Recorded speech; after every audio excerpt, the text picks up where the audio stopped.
So my story, as it pertains to Bill Moss and the pursuit of Fabriq, it started in 1980 when my Sports Illustrated arrived.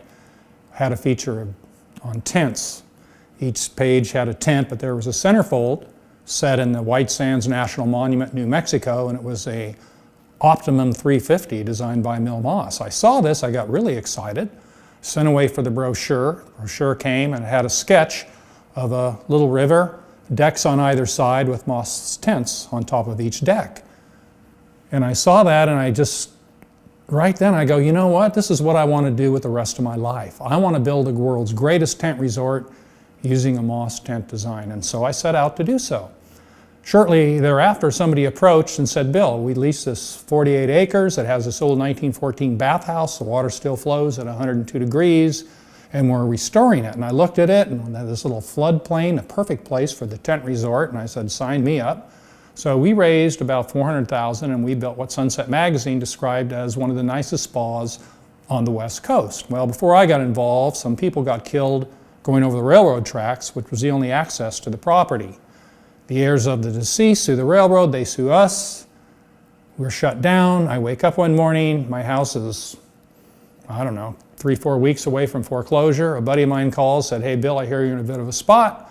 Why don't you come down here and interview with the financial firm of Dean Witter, which I did. Worked hard, paid off my debts, and then back to the tent. So I had to find out if my idea was as good in reality as it was in my head. So I leased a plot of ground from a local developer. He leased it to me for $1 for 9 months.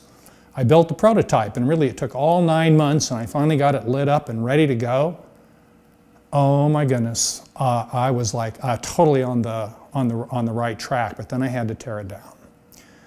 But while I was there, I showed the prototype to a lot of different people, one of which was a project manager for Chevron. They had a 1,000-acre property and they were doing a golf course and homes, and he said, Bill, why don't you use this concept as the visitor serving component? And I went, great. So I started the permitting process.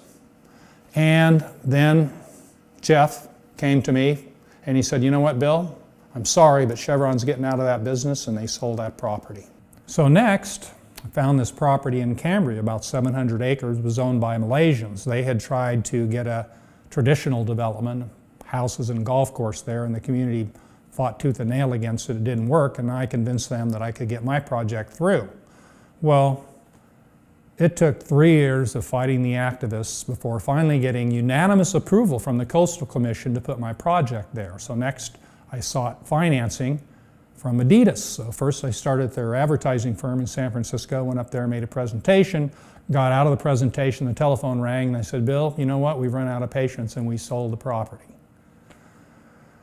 Okay, so next I locate another large property in Pismo Beach, stunning view of the ocean, talked to the landowner, and he said, go ahead, Bill, and put a prototype up there, that's fine. Well, the Tribune, the local paper, they get a kick out of my Energizer Bunny routine, and so they do a large article. So the landowner's land use attorney said, get rid of that guy, he's drawing attention to your property.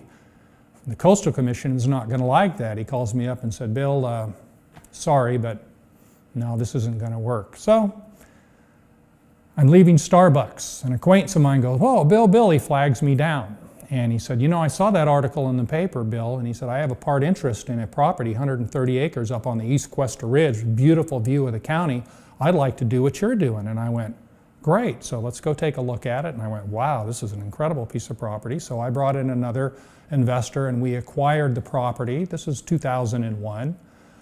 And over the next 8 years, takes a lot of time for development and to obtain financing. We got all our entitlements for like a 4,000 square foot Fabriq bed and breakfast. One Fabriq cantilevered out over the cliff, the other one raised 16 feet in the air.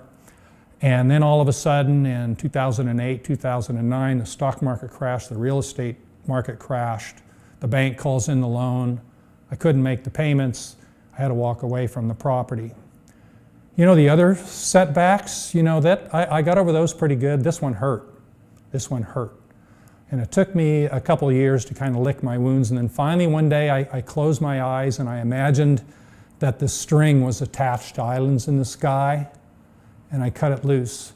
And that like enabled me to to move forward. So then I consulted with a local businessman. He said, Bill, forget spending money and time on buying land and doing all of these development. Just go out there and sell the Fabriques. See if there's a market for Fabriques.